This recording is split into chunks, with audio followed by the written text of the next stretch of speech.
Hi, I'm Mina. And I'm Yules. Thanks for tuning in to Artificially Informed.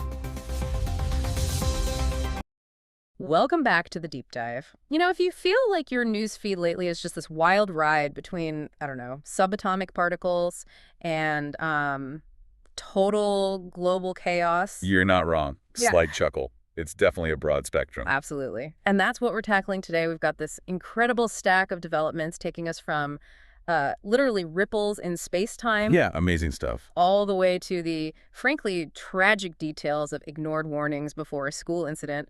And then there's the whole digital world AI failures, massive tech expansions, the climate fight. It's a lot to synthesize, for sure. But that's the goal here, right? To go beyond just the headlines and find those aha moments. It's finding the connections. Like, how does a brain science breakthrough relate to needing better power grids? Or, a city election in New York connecting to global trade law. It's all surprisingly linked. And our job is to give you that context, that clarity, so you can feel genuinely informed, but hopefully not, completely swamped by it all. Right. So we've broken this deep dive into 5 main areas. First up, new frontiers of discovery. We're talking space, the brain, the cosmos. Really exciting stuff. Then we hit the digital dilemma. AI stumbling, but also tech like Starlink just exploding in growth. Lots of tension there. Definitely. Third, we're at the climate crossroads. COP30 just wrapped up, and we're looking hard at planetary tipping points, especially Antarctica. Which leads naturally into Section 4, geopolitics and political tensions. Presidential power in the U.S., global conflicts flaring up, different worldviews clashing. And finally, public safety and accountability. We'll cover everything from political violence and surveillance issues to some really concerning safety failures in transport and schools. The stakes in all of this are just huge, whether it's constitutional law or, the actual future of our coastlines. So stick with us. By the end, you should have a much clearer picture of how these seemingly separate threads weave together. Let's start with something truly cosmic. A discovery that changed everything, really, 10 years back. Okay, so gravitational waves. This is huge. We're marking 10 years since the Laser Interferometer Gravitational Wave Observatory that's LIGO first directly detected them. And it's hard to overstate the importance. This wasn't just, finding something new. This confirmed Albert Einstein's prediction from way back in 1916, his theory of general relativity. 100 years. It was pure theory for a century. Exactly. And confirming it, well, it just blew open a new window on the universe. Before LIGO, astrophysics relied on electromagnetic radiation light, radio waves, X-rays, all that. Seeing the universe. Right. Now we're listening to it, listening to the actual vibrations, the ripples in space-time itself caused by massive events like black holes colliding. The way they catch these ripples, that's what always gets me. The distortion is unbelievably tiny, isn't it? Like smaller than a proton's width over miles. It's infinitesimal. Truly mind-boggling engineering. How do you even begin to filter that out from, say, a truck driving past miles away or a tiny earth tremor? Yeah, the noise must be immense. That's the genius of the LIGO setup. It's not just one detector. There are 2 identical massive interferometers thousands of miles apart. One in Washington State, one in Louisiana. Ah, okay. So distance helps filter local noise? Precisely. They operate in perfect sync. Each one shoots powerful lasers down these 2.5-mile-long tunnels, set up in an L shape. Mirrors at the ends bounce the light back. And they're looking for tiny changes in how the light beams interfere when they recombine? Exactly. When a gravitational wave passes through Earth, it stretches space in one direction and squeezes it in the perpendicular direction, just fractionally.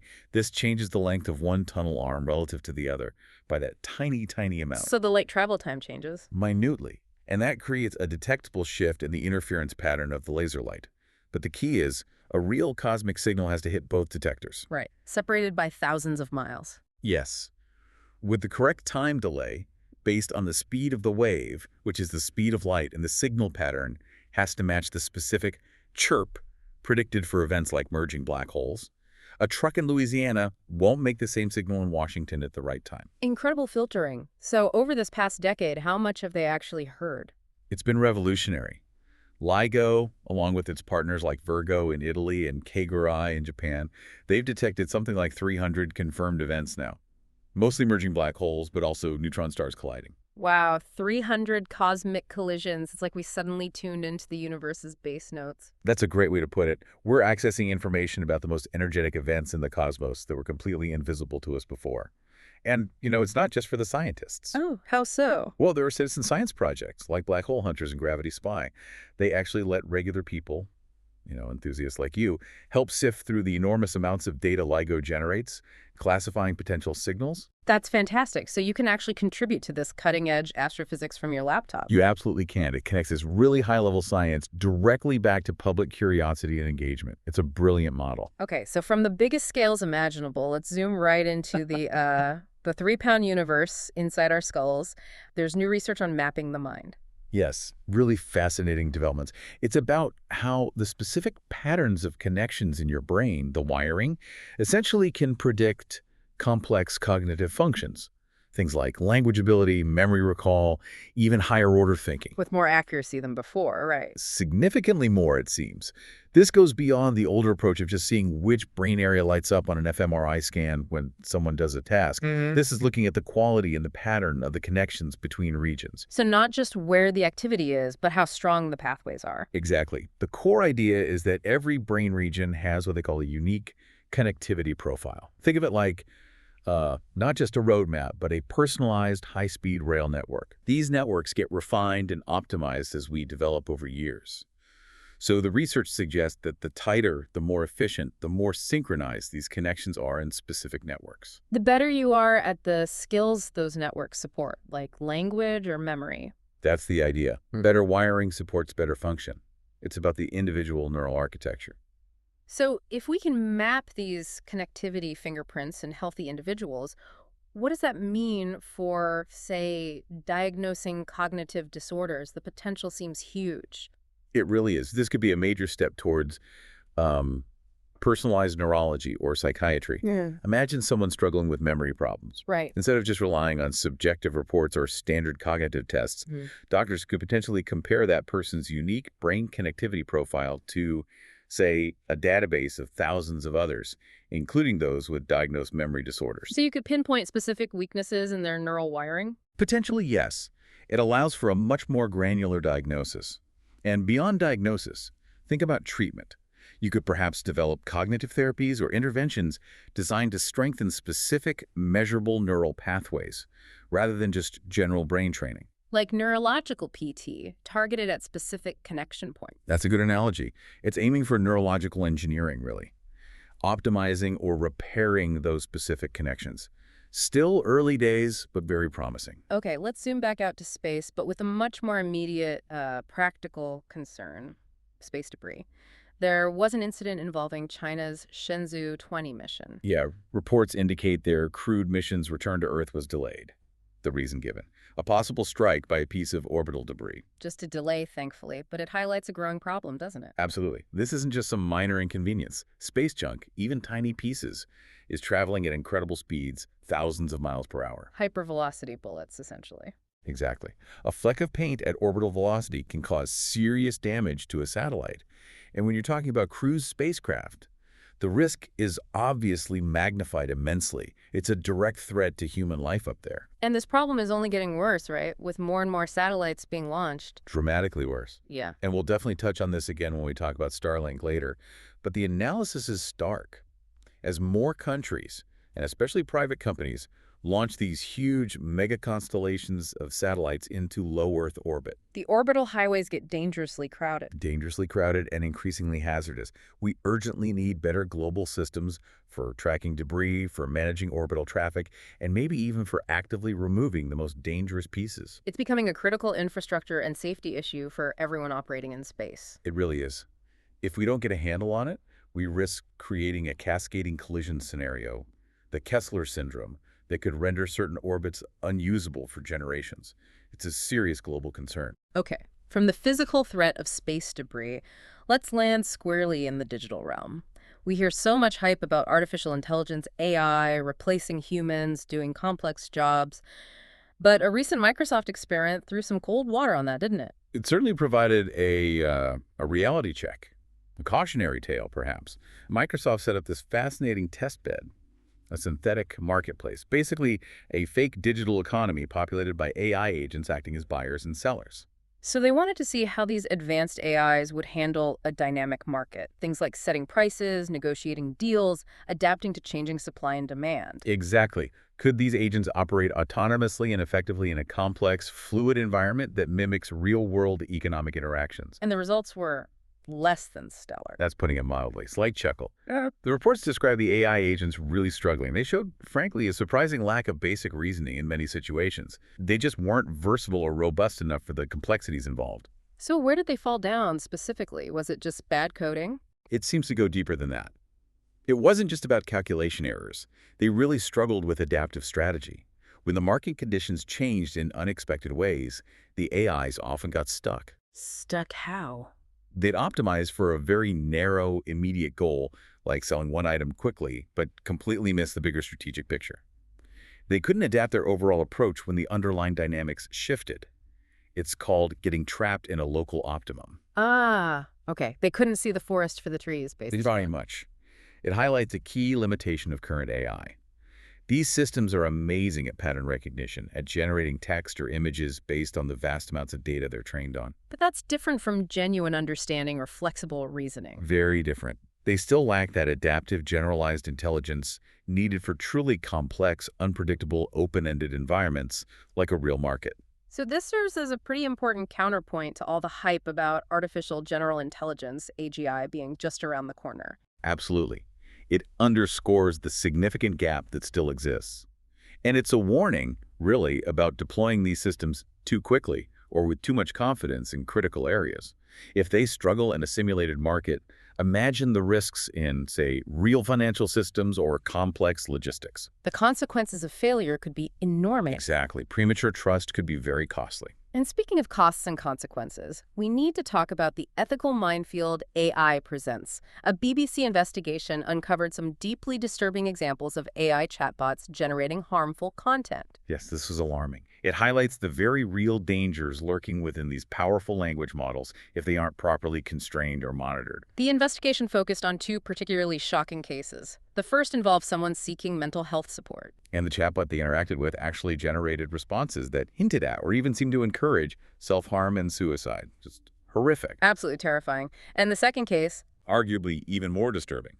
Another AI chatbot was found to be engaging in and facilitating role-playing scenarios involving sexual acts with children. that's just sickening. It crosses a fundamental line. It does. And it exposes the dark side of models that are either poorly designed, lack sufficient safeguards, or can be easily manipulated jailbroken to bypass their intended restrictions. This just throws into sharp relief the urgent questions about safety, regulation, and the fundamental ethical responsibilities of the companies developing this tech, doesn't it? Completely.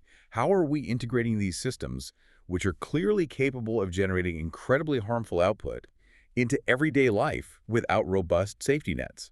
There's a growing call, reflected in these reports, for much stricter regulatory frameworks. We need rules, guardrails, and real accountability for developers to prevent misuse, especially when it involves vulnerable people or illegal activities. The potential for harm is simply too great to ignore.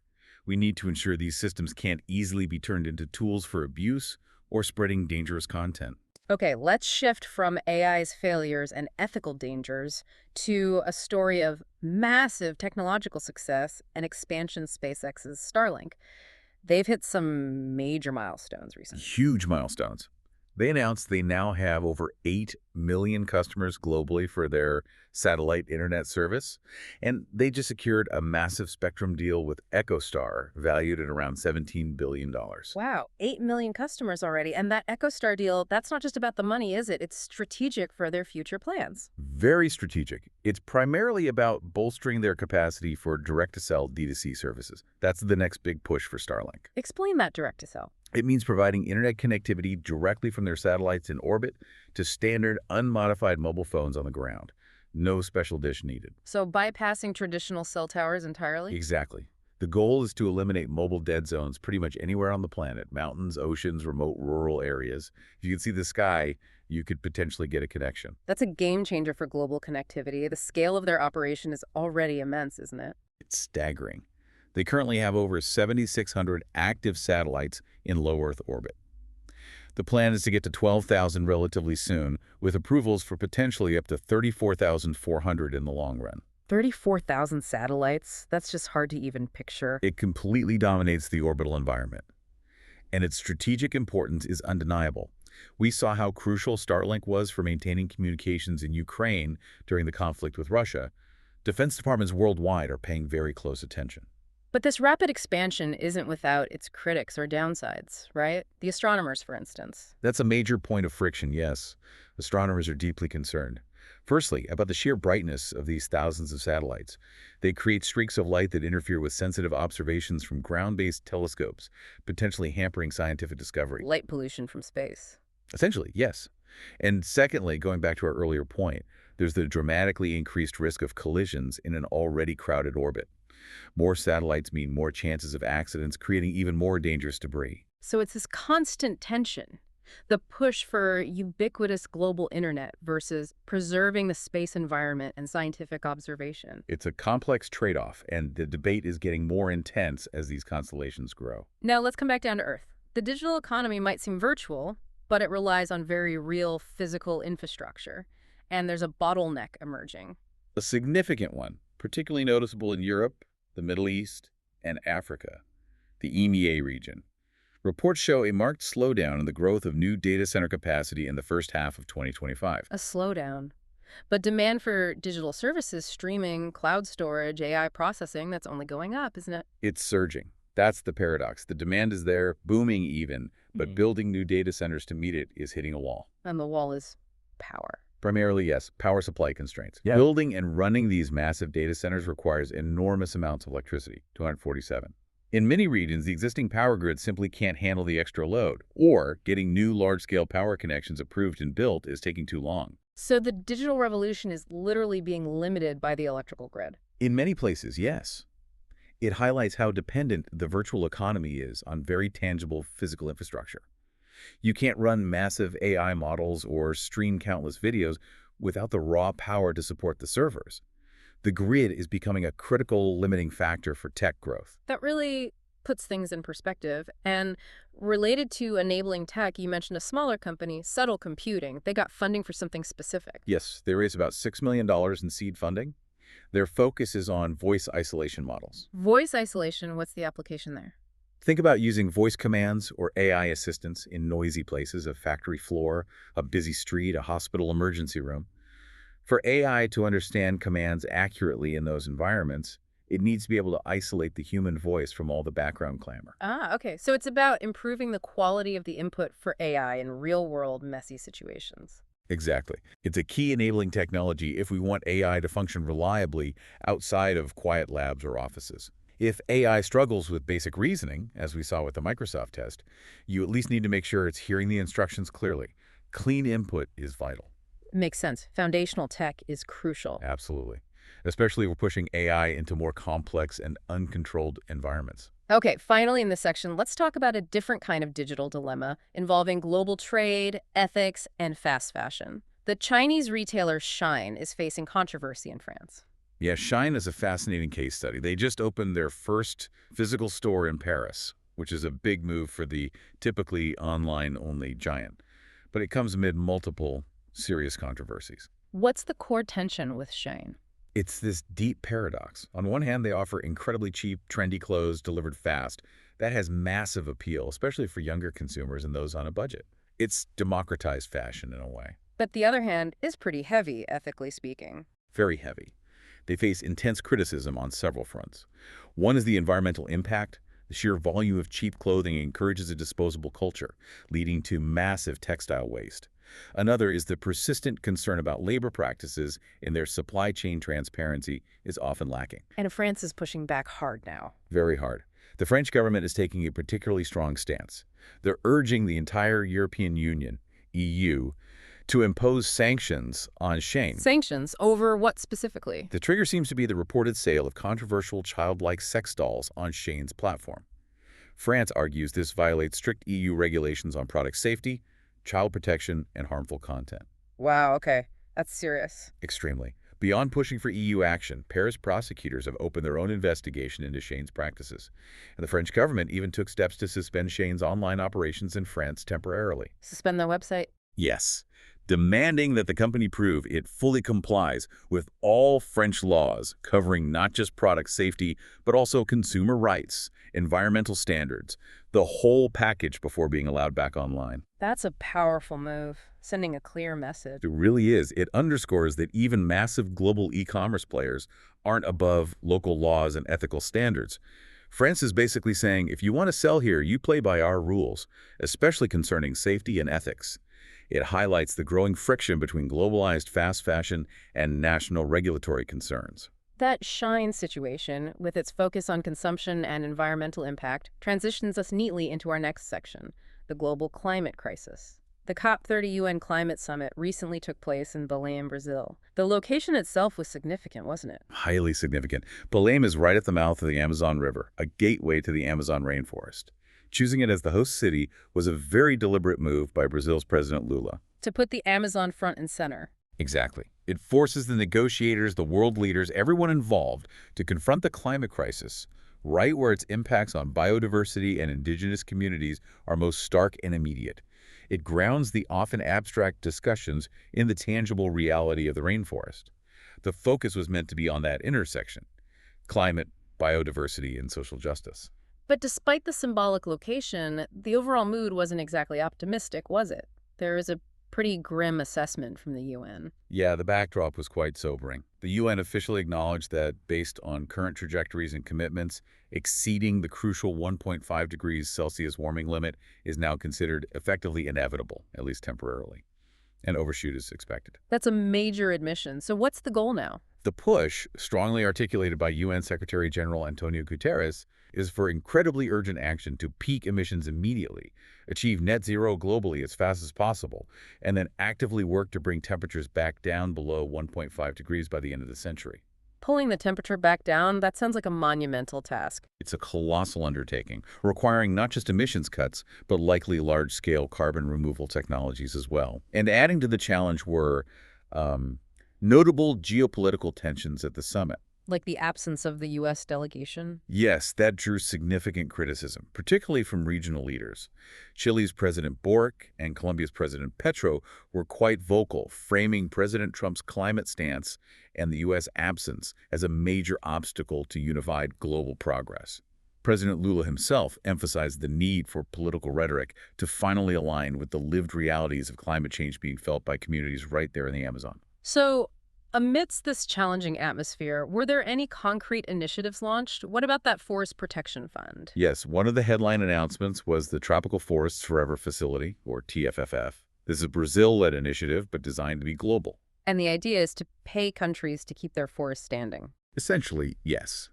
It's about creating a direct financial incentive for preservation, shifting the economic balance away from deforestation. The plan is to channel up to $4 billion annually to 74 eligible tropical forest nations. How does it work? How do they verify it? It's quite detailed. The mechanism involves paying countries a set rate. The figure mentioned is $4 per hectare per year for verified forest preservation. That verification relies heavily on satellite monitoring combined with on-the-ground checks to ensure the forests are actually being protected. And where does the money come from? Brazil pledged initial $1 billion to kickstart it. President Lula stressed that the fund should directly benefit the indigenous communities and local populations, who are often the most effective guardians of these forests. The hope is to leverage further funding from other countries and the private sector. Okay, $4 billion a year sounds like a lot, and paying for preservation seems logical. But how does that stack up against the scale of the problem? What's actually needed? And that's where we hit the sobering reality of the funding gap. While the TFFF aims to leverage maybe $25 billion in total, perhaps up to $100 billion if private finance really steps up. Which is a big if.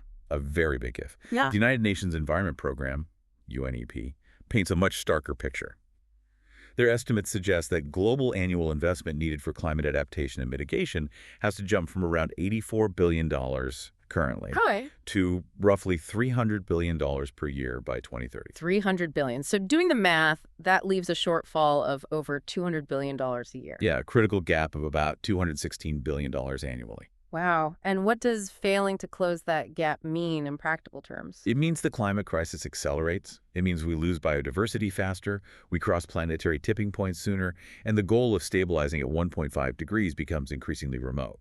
Initiatives like the TFFF are valuable, definitely a step in the right direction, but without that massive scaling up of global finance, they remain fundamentally insufficient to tackle the sheer scale of the crisis. Right. A critical piece, but not the whole puzzle. Okay, let's shift from global negotiations to action at the state level in the U.S. Illinois passed a major energy reform bill. Yes, the Clean and Reliable Grid Affordability Act, or CRGA.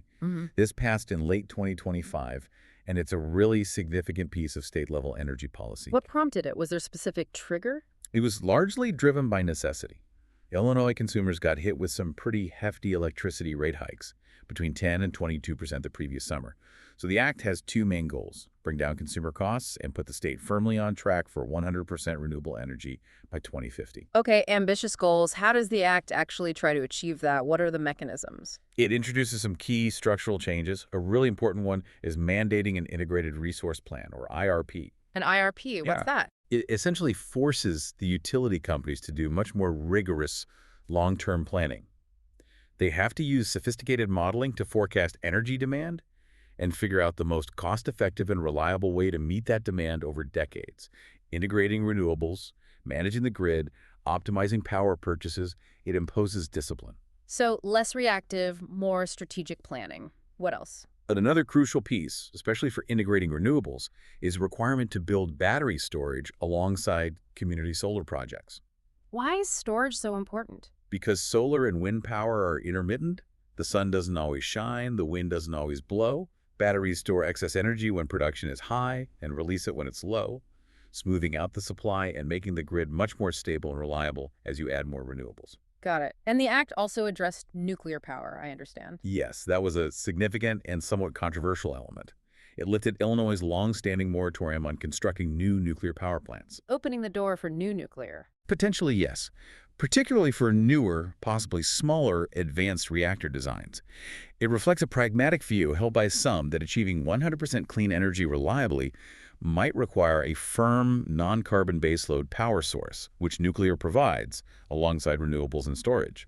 And there were equity components, too. Yes, programs like Solar for All were included, aimed at ensuring low-income residents can access and benefit from the transition to clean energy through things like community solar subscriptions. Seems comprehensive.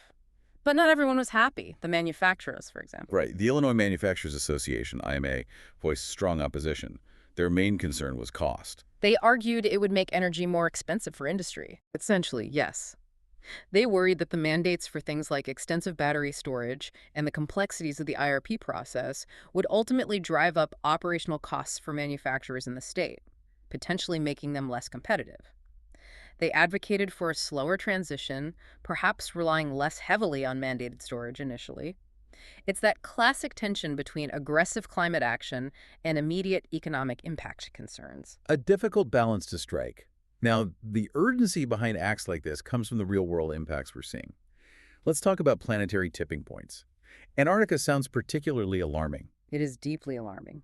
The warnings coming from scientists studying Antarctic ice sheets are stark. They're saying that the collapse of certain Meiji ice shelves and the glaciers behind them, particularly in West Antarctica, may have already passed a point of no return. Irreversible. Even if we cut emissions drastically now, that's the terrifying possibility for some of these systems. The dynamics of ice sheet collapse can become self-sustaining once certain thresholds are crossed. The implication is massive, potentially unstoppable sea level rise measured in meters over the coming centuries, regardless of our future actions. Meters of sea level rise that reshapes coastlines globally. Completely. It's an existential threat for coastal cities, island nations, and ecosystems worldwide. It really underscores that for some aspects of climate change, the window for prevention may have already closed, shifting the focus towards adaptation and managing the inevitable. Just staggering. And on a smaller but still critical scale, there was research on coral resilience, looking at staghorn coral. Yes, Cacroporus cervicornis. This study highlighted a really important nuance about how ecosystems respond to stress. It's not always straightforward. What did they find? They looked at how different genotypes of this coral handled different stressors. They found that some genotypes were quite resistant when facing one stressor alone, like high nutrient levels from pollution runoff, which causes eutrophication. Okay, so some were naturally tougher against pollution. Right. But, and this is the key finding, when those same tough corals were exposed to multiple stressors simultaneously in this case, high nutrients plus a common coral disease, their survival rates plummeted. Ah, so resilience to one thing didn't mean resilience to a combination of things. Exactly. The combined stress overwhelmed their defenses, even for the genotypes that seemed robust against a single threat. The system collapsed under the compound pressure. What does that tell us about conservation efforts? It stresses the absolute need for holistic, multifaceted approaches. You can't just focus on one problem, like reducing ocean warming or acidification, and expect corals to recover if you're ignoring local pollution sources like agricultural runoff that cause eutrophication. You have to tackle all the stressors together. Precisely. We need to manage local factors like nutrient loading and address global factors like temperature rise. It also highlights the importance of understanding and preserving the underlying genetic diversity within coral populations, as that diversity might hold the key to resilience against future, perhaps novel combinations of stressors. It's complex system thinking. Okay, let's pivot now to the intricate world of geopolitics and political shifts, starting right in the heart of the U.S., in New York City. A really significant mayoral election result there. Hugely significant. Zoran Mamdani, who explicitly identifies as a democratic socialist, won the mayoralty. That's a major political event in a city like New York. And he ran on a very specific progressive platform, right? Very specific and very clearly articulated. The core planks were, 1, a massive push for affordable housing construction, 2, bringing essential city utilities under public ownership, and 3, implementing new forms of wealth taxation targeting the city's highest earners and corporations. A platform guaranteed to provoke strong reactions. Instantly polarized the national conversation. From the right, you had President Trump speaking at a rally down in Miami, Florida, denouncing Mamdani pretty strongly. Calling him a communist, I believe. Yes, using that term, and predicting a mass exodus of wealthy New Yorkers and businesses, suggesting they'd flee to places like Florida to escape what he framed as a hostile environment. And on the other side, how is it received internationally, particularly on the left? There was considerable enthusiasm, even jubilation, from left-wing figures internationally. People like Jeremy Corbyn, the former UK Labour leader, hailed it as a major victory, potentially a blueprint for progressive movements elsewhere looking to advance socialist principles within democratic systems. It became a symbol. So, starkly opposing views. But then there's this fascinating twist involving Wall Street. This is where the analysis gets really interesting. You might expect the financial elite, the targets of potential wealth taxes, to be uniformly hostile or already packing their bags. Right, but that's not quite what happened. Not entirely.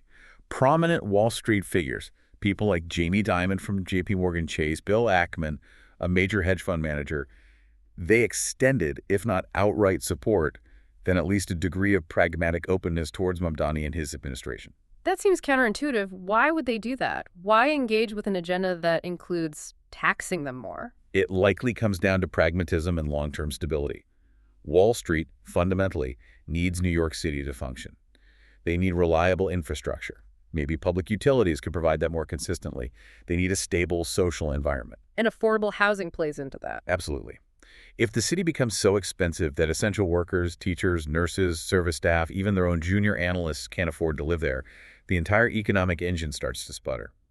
Addressing inequality, even through progressive policies they might not ideologically prefer, can be seen by some financial leaders as a necessary investment in the city's long-term health and stability. So it's less about ideology and more about ensuring the city remains a viable place to do business. That seems to be a significant part of the calculation for some. A pragmatic acceptance of the new political reality, and perhaps a recognition that some progressive goals align with the long-term needs of the city's economy. It's a fascinating dynamic. Definitely a paradox to watch. Now, speaking of presidential power and economics, let's turn to the U.S. Supreme Court. They've been hearing a major case about tariffs. Yes, a really high-stakes case examining the legality of broad tariffs imposed by President Trump, using justifications like national security. Why is this case considered so important? The reporting called it staggering. Because it cuts to the core of the balance of power between the president and Congress when it comes to trade and economic policy. The central question is, how much authority does the executive branch have to impose sweeping tariffs unilaterally without specific ongoing approval from Congress, especially when using laws potentially intended for different circumstances? So challenging the president's power to act alone on trade. Exactly. Can a president use, say, national security justifications under certain laws to implement what are effectively broad economic protectionist measures, bypassing the legislative branch's traditional role in setting trade policy? And how did the hearing go? What was the sense from the justices? Reports from the hearing suggest the justices expressed considerable skepticism about the sweeping nature of the executive authority claimed. They seem to be rigorously questioning whether the president overstepped the constitutional boundaries, encroaching on powers typically reserved for Congress. So they're wary of unchecked executive power in this area. It appears so. They're scrutinizing that balance very carefully. The outcome could fundamentally reshape how future presidents approach trade disputes and economic leverage. If the court rules against the tariffs. It would likely significantly curtail a president's ability to impose such broad tariffs without explicit congressional backing. It would force much closer collaboration between the White House and Capitol Hill on trade strategy, reinforcing legislative checks on executive economic power. It has huge implications for U.S. trade relationships globally. A major constitutional question.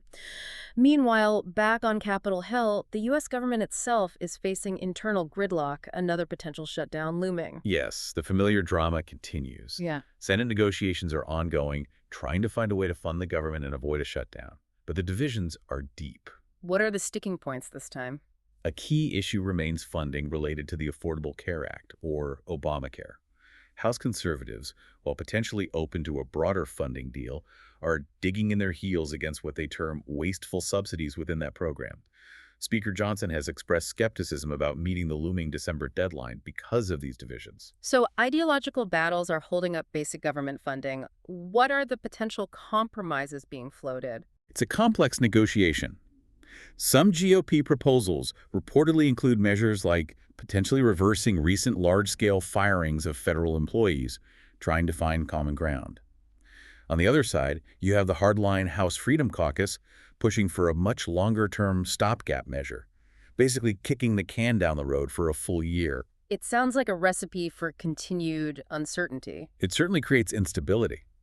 When fundamental government operations become bargaining chips in these internal party disputes, it raises serious questions about the overall health and functionality of the legislative process. Public frustration tends to grow pretty quickly in these situations. Okay, let's widen the lens again to the global geopolitical stage. Russia has been articulating its view of the changing world order. Yes, Sergei Shoigu, who heads Russia's Security Council, gave a fairly detailed assessment. His core message was that the shift towards a multipolar world is not just happening, it's inevitable. Multipolar meaning power is shared among several major centers, not just dominated by the U.S. and its allies. Exactly. Shoigu framed this as a natural correction away from a Western-dominated order. He heavily criticized the West, accusing it of clinging to an outdated colonial mindset and actively interfering in the internal affairs of other nations to maintain dominance, specifically mentioning recent events in Moldova and Georgia as examples. And how does he view Western military actions? He characterized increased Western defense spending and military presence, particularly in Europe, not as defensive measures, but as inherently aggressive preparations aimed at containing or confronting perceived rivals like Russia and China. It's a fundamentally different interpretation of global security dynamics. A clear articulation of a non-Western perspective on global power shifts. Meanwhile, tensions remain high in the Middle East, particularly between Israel and Lebanon. Yes, the situation there is extremely volatile. Despite a supposed ceasefire being in place, although always fragile, reports indicate Israeli forces recently launched a series of intense strikes against Hezbollah targets in southern Lebanon. Using drones and airstrikes? Yes, specifically mentioning intense activity around the town of Tura. Eyewitness accounts describe the intensity as notable, perhaps even unprecedented under the current tense circumstances. What's Israel's justification? The stated rationale is national security preempting perceived threats, degrading Hezbollah's military capabilities, targeting weapon caches or launch sites near the border. But the risk of escalation is always there. Always. Each strike, each counterstrike carries the potential to ignite a much wider, more devastating regional conflict. It's a constant knife-edge situation. And finally, in this section, a disturbing report from the conflict in Ukraine. Yes, a very grim item. Russian media outlets circulated footage reportedly showing Ukrainian drone strikes that killed 2 civilians near a village called Petropavlovka in the Kharkov region. And the particularly troubling detail. One of the civilians was allegedly carrying a white flag at the time of the strike. A white flag is, of course, a universally recognized symbol of surrender or truce under the laws of war. If true, that raises serious questions. Absolutely. It raises immediate and profound ethical questions about adherence to international humanitarian law, the rules of engagement, and the targeting protocols used, even with advanced drone technology that's supposed to offer precision. It's a stark reminder of the brutal reality faced by civilians caught in these conflict zones and the challenges of accountability in modern warfare. Let's move into our final section, focusing on public safety and issues of accountability, starting with a very public and concerning incident in Mexico involving the president herself. Yes, President Claudia Sheinbaum, who has cultivated an image of being quite accessible to the public, was involved in an incident during an event in Mexico City.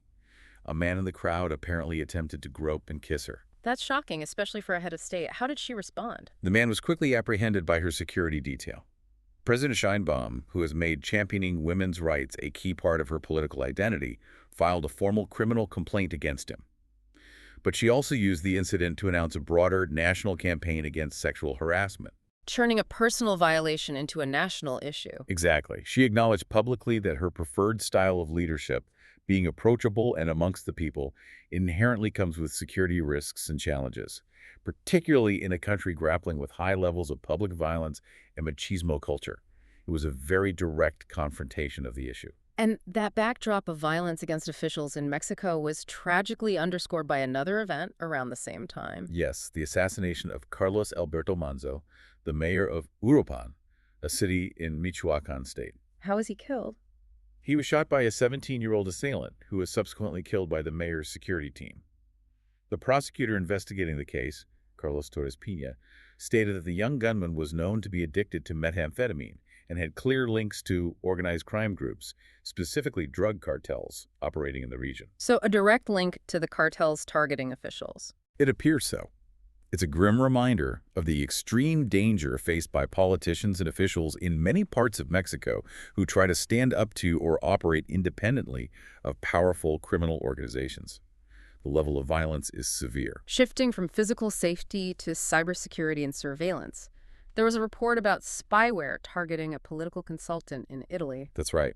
An Italian political consultant, known for working with left-leaning politicians and parties, reported being targeted by sophisticated spyware called Paragon. Paragon. I know Pegasus spyware made headlines. Is this real? Paragon Solutions is another Israeli company, a competitor to NSO Group, which makes Pegasus. They market their spyware as a tool for law enforcement, sometimes claiming it's less invasive than Pegasus. However, just like Pegasus, Paragon's tools have been repeatedly linked to surveillance targeting journalists, activists, lawyers, and political figures worldwide, not just criminals or terrorists. So, potential misuse of these powerful tools, how was it detected? In this case, the consultant reportedly received an alert directly from WhatsApp, warning them that their device may have been compromised by state-sponsored attackers, a mechanism platforms sometimes use when they detect such activity. This just fuels the concerns about government overreach using these commercial spyware tools, doesn't it? Absolutely. It raises serious questions about whether governments acquiring these tools are adhering to the ethical use clauses often included in the contracts, which typically restrict targeting to legitimate law enforcement or national security purposes. When political consultants or opposition figures are targeted, it strongly suggests potential misuse for political intelligence gathering, chilling dissent, or interfering in democratic processes. And it highlights the urgent need for much stricter regulation of this entire industry. Definitely. The potential for abuse is enormous, and the current oversight seems woefully inadequate globally. Okay, let's turn to some tragic incidents related to transportation and infrastructure safety failures.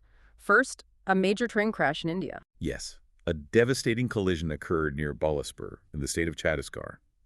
A passenger train collided with a stationary cargo train. What were the consequences? Tragically, reports indicate at least 11 people lost their lives and many more were injured. It's a horrific incident that immediately brings back into focus persistent concerns about railway safety in India. Issues with infrastructure, maintenance, procedures. Likely a combination. India has one of the largest and most heavily used rail networks in the world. Ensuring safety across such a vast system is a monumental challenge, involving track maintenance, signaling systems, operational protocols, and driver training. Incidents like this inevitably lead to calls for urgent reviews and upgrades across the board. A terrible tragedy. And there was also a plane crash in the U.S., Yeah. a cargo plane. Yes, a UPS cargo plane crashed in Kentucky, resulting in the deaths of all 9 people on board. A very serious aviation incident. Do we know the cause yet? It's still under investigation, of course. The NTSB, National Transportation Safety Board, and the FAA, Federal Aviation Administration, are analyzing the flight data recorders, the black boxes. However, initial speculation and analysis strongly point towards potential engine failure as a primary or contributing factor. Engine failure. That seems to be the focus. Investigators will be meticulously examining the aircraft's maintenance history, the specific engine model involved, and any potential mechanical defects or operational issues that might have led to such a failure. Another reminder of the critical importance of maintenance and safety protocols in aviation. Now, a significant development in accountability regarding a school shooting in Virginia. Yes, this concerns the case of Abby Zwerner, the first-grade teacher who was shot and seriously wounded by one of her 6-year-old students back in January 2023. A jury just awarded her a $10 million verdict. $10 million. Who was that verdict against? Crucially, it was against the former assistant principal of the school, Ebony Parker. The lawsuit wasn't primarily about the student's actions, but about alleged administrative negligence. So the focus was on the school administration's failures. Entirely. Zwerner's legal team successfully argued that the assistant principal, Parker, had received multiple, clear, and specific warnings from teachers and staff on the day of the shooting that the student had a gun and was behaving erratically. And those warnings were ignored. The jury found that they were effectively ignored or dismissed, leading directly to the tragic outcome. Zwerner argued Parker failed to act decisively to remove the student or the weapon despite the escalating warnings. What's the significance of this verdict? It sends a very powerful message about the legal and financial responsibility of school administrators to act on credible safety threats. It emphasizes that ignoring warnings or prioritizing administrative procedure over immediate student and staff safety can have severe consequences. It's a major statement on accountability in school safety protocols. A landmark case for teacher safety and administrative responsibility. Okay, let's quickly wrap up with a couple of health-related items. First, a surprising gap in public awareness about alcohol. Yes, a study revealed something quite concerning. The vast majority of Americans are apparently unaware that alcohol consumption is officially classified as a Group 1 carcinogen by the IRRC, the International Agency for Research on Cancer. Group 1, that's the highest level of cancer risk, alongside things like tobacco and asbestos, right? Exactly. Alcohol is definitively linked to several types of cancer, mouth, throat, esophagus, liver, colon, breast cancer. Globally, it's estimated to contribute to around 3.5% of all cancer deaths. Yet this study suggests public knowledge of this direct link is dangerously low. Why is that concerning? Because without awareness, people can't make fully informed decisions about their consumption habits and the associated health risks. It hinders public health efforts aimed at reducing alcohol-related harm. A definite need for better public health messaging there. And finally, on drug affordability, President Trump announced a deal related to weight loss drugs. Yes, a significant announcement regarding deals struck with pharmaceutical companies Eli Lilly and Novo Nordisk, the makers of wildly popular new weight loss medications like Ozempic and Wegovy analogs. What was the deal? Lowering prices. That was the headline, yes. The deal aimed to reduce the cost of some of these drugs significantly, with figures like $149 per month being mentioned for certain versions, and also expanding Medicare coverage for these treatments. That would be a major shift, given how expensive they currently are. Addressing obesity as a public health issue through affordability? Right. It tackles both the high cost of medication and the significant public health challenge of obesity and related conditions in the U.S. However, the announcement itself, held in the Oval Office, had a moment of unexpected drama. Oh. What happened? Apparently, an attendee suffered a sudden health emergency during the announcement, requiring immediate medical attention and momentarily disrupting the proceedings. A rather dramatic end to the event focused on healthcare costs. Hashtag #TagTagOutTrue. Wow. Okay. What a journey today. We've literally gone from the edge of the observable universe, listening for gravitational waves, Yeah, those incredibly faint cosmic whispers. all the way down to the potential irreversible collapse of massive Antarctic ice sheets and the struggle to even fund the efforts to slow it down. It's quite the range. It really is. And think about the contrasts. We saw this progressive political wave hitting New York City, but met with this pragmatic, almost unexpected engagement from Wall Street alongside the fierce ideological battles. Right. And then you have these massive tech infrastructure projects like Starlink racing ahead, connecting millions, while at the same time, sophisticated AI systems are failing tests of like basic market logic and simulations. The sheer volume and the complexity of it all playing out simultaneously is just striking. Breakthrough science happening next door to crippling infrastructure bottlenecks. Globalized consumerism, like fast fashion, directly linked to that huge funding gap needed to preserve vital ecosystems like the Amazon. So, as we wrap up this deep dive, what's the final thought for you, our listener, to take away from all this? We spent some time on those AI failures. Yes, the fact that AI, despite all the hype, struggled so much with relatively simple, simulated market reasoning, basic strategy, adaptation, it just wasn't there in that Microsoft test. And yet, we are undeniably handing over more and more complex tasks to AI systems, aren't we? Content creation, managing critical infrastructure like Starlink's network, even interacting with people on sensitive topics like mental health. That's the crucial tension. If the path to this hypothetical artificial general intelligence, AGI, is littered with these kinds of fundamental errors and ethical lapses, even in controlled settings. Then what does that mean for the real world? Exactly. How dramatically do our expectations, and more importantly, our regulations, need to shift? We have to be incredibly careful, incredibly deliberate about ensuring these powerful systems that currently can't reliably grasp the basics of a fake economy, don't end up having unsupervised control over the infinitely more complex, high-stakes reality of our actual economy, our society, human lives, maybe even conflict. Preventing the failure to reason from becoming a catastrophic real-world event. That is the critical regulatory and ethical challenge of this decade, I think. Making sure capability matches responsibility before deployment. Definitely food for thought. Well, thank you for joining us on this extensive deep dive, navigating these complex global currents. Yes, thank you for sticking with us. Keep seeking out that deeper understanding, keep questioning the connections, and keep putting the pieces together. We hope you join us again next time. For enjoying Artificially Informed. Hit subscribe and share it with a friend. From the left, the right, and straight from the algorithm, Thank you. that's it for today's Artificially Informed. Nope. Thanks for spending your time with us. Yeah. Stay sharp, stay curious. See you next time.